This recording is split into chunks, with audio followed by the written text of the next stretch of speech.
Girls, we're going to open the doors. Are you ready? We're done. Excellent. We've got 2 chickens, charred onion, charred ginger, some spring onions, and a bit of chicken stock powder.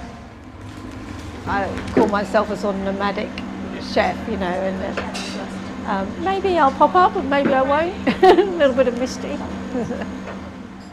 We're going to stir it constantly so that it doesn't stick to the bottom of the pan. We're making congee, so a rice porridge that you have usually breakfast or dinner. It's a comfort food. But we're changing that. We're changing that, and it's from comfort to whenever you feel like it. When you feel like it. You know, it used to be about toasting the rice, and then adding all the aromatics and the stock and that sort of thing. But it takes hours to cook, so we're going to do a quick version. Cook up some rice in the rice cooker, and then we add it to the stock, and then we just let it simmer very gently. And I think it's a really quick way to make it, but it's also really delicious. We've got split mung beans soaking. They just need a little gentle simmer, and then we'll put some seasoning in. Yeah. That's pretty good. I'll just go and sit down and have my coffee. Yeah, so put your feet up, chef. I'm really excited to be here in Norwich today cooking congee, because when I arrived in the 80s, a lot of the ingredients we have today, it was not available. So how did you leave Vietnam? I was adopted at the end of the war, and I was flown out in a box on an airplane. There was quite about 300 of us went to Australia, and we were all in these little cardboard boxes. I was flown out through a movement called Operation Babylift. I've seen the babies in cardboard boxes put on planes. And I have sometimes wondered and scanned to see if is that me in that box. I think that being so abruptly and traumatically taken away from your country, it's always going to be a missing part. You're never going to fill that spot. And I think that's why I've ended up constantly reaching out to Vietnam.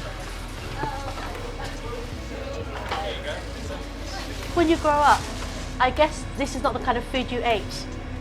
No, but congee does have meaning to me, as in when my adopted mother got me, she didn't really know what to feed me.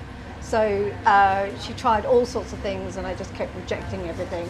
And so she just came upon this idea to boil up some brown rice, actually, with leftover chicken stock. And so she unknowingly made Cháo? Cháo, yeah. And it was the only thing I ate. So I always used to sort of feel like I didn't have that ancestral connection to Cháo or congee. But actually, it turns out I did, and somewhere in my DNA, or that I'm connected to that flavour. When I moved to Norwich, there wasn't any Vietnamese restaurants here. That was 20 years ago. So I thought, well, there's only one thing for it. I'm going to have to teach myself.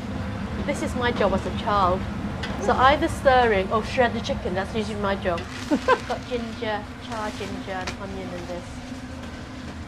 I started to realise, as I was learning about Vietnamese food and researching, I realised that there was a connection back to Vietnam, and somehow ended up being my life's work. Congee is something I love. It's a bit of a challenging dish, so if you can sell congee to people who are not grown up on it, yes, that's incredible, because a lot of people say to me, it looks a bit like gruel. We did have a few messages saying, I'm not sure about this is just boiled rice, and we said, well, come along and have a look, we've got all sorts of toppings. So we're just going to do some century eggs. Why are they called century eggs? The idea is that when these were first made, they would have been buried underground, just basically leave it there for like weeks, months, probably more likely to be months. that process raises the pH to a more alkaline level, so Right. it changes the white of that egg white into the dark That brown dark brown that you get colour. with it. And also you get that sort of very unusual flavour that you get from it as a result of all those minerals being absorbed. I just love that we're introducing to the people at Norwich something slightly different Yeah. to their food. It's amazing. I love these, but Yeah. the smell is, I mean, you're right, it's a little bit funky. Yeah. Did you go for the eggs? Yes, I had one egg. That was lovely as well. Yeah, really nice. Do you know about the eggs? No. Oh gosh. Tell me about the eggs. Do you know they're called century eggs? No. They're 100 years. Oh, no, They're actually. not 100 years old, but they're probably a couple months old. Ah, okay. They're cooked and buried in salt ash. No, I didn't know that. Okay, that's good information. Gives you a nice flavour, doesn't it? Yeah, they do. They're very nice. Yeah. Yeah, it's great.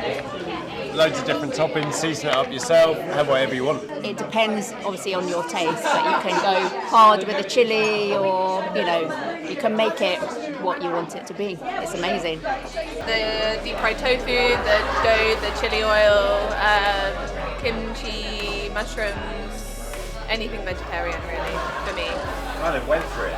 Oh, you have to. Yeah. I've been here like 50 years now, and when I came over there was nothing, no Asian food. I had to go to London, or my parents had to go to London to get ingredients to cook food, but yeah, now it's amazing because you can just get it everywhere and anywhere, and people love it. I'm an Irish boy, and it's like having seriously funky porridge. I love the stuff, it's just delicious in every way. Of course my mother wouldn't eat it, that's disgusting, but you're not having that. And I think it's beautiful, delicious, nutritious, lovely, flavoursome food. Ta-da! Finished. Amazing. Yeah. Did you enjoy it? Yes. What a great day. We Yeah. sold everything, everybody. It was an absolute success. Well, congratulations. Well done, Jackie. So proud of you. Hope you enjoy it, Norwich.